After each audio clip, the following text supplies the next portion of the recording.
A brave community I'd learned to respect in days gone by. From No Outspan by Deneys Reitz. We now made for Uppington, a village on the north bank of the Orange. A prolonged drought was working havoc on both sides of the river, and I went to investigate. In order to reach Uppington, we ploughed over 200 miles of barren country. We went by Rietfontein, the most desolate outpost of southern Africa, and we went by Hoxton Pan, 30 miles long, with a floor so smooth and hard that at 60 miles an hour our cars raised no dust and left no visible tracks. The effects of the drought were terrible. The Hottentots who inhabit this area exist, at the best of times, on a mere fringe of life, for this is one of the toughest lands on earth.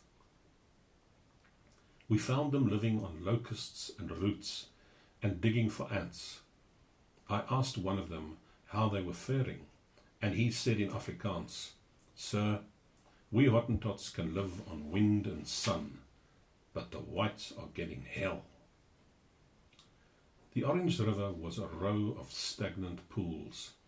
Hundreds of European farmers had moved to the river in search of water and in search of such little grazing as was left on its banks. We crossed to the south side and hurried along via Goodhouse, Pella Pella, and other places unmarked on maps, and by a wide sweep we struck the river again at Fjolsdrift. All along our route, dead cattle and sheep and horses met our eyes and our nostrils. It was a sad journey. At Fjolsdrift, a number of families had sought refuge.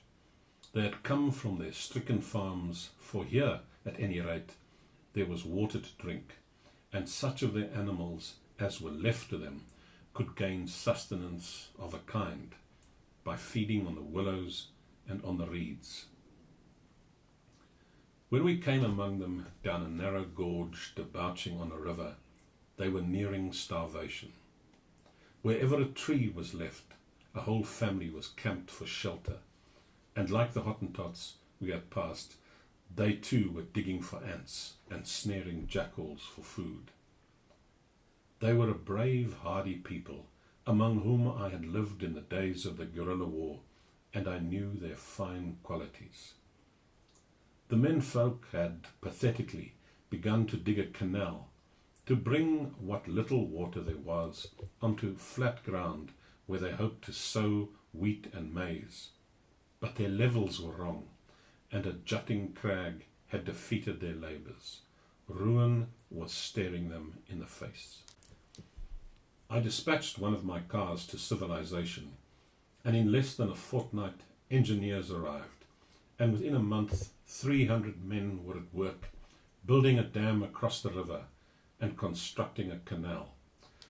Today, where I had found a hopeless, starving community, there are 10,000 acres of fields and gardens under irrigation, and scores of comfortable homesteads and smiling families.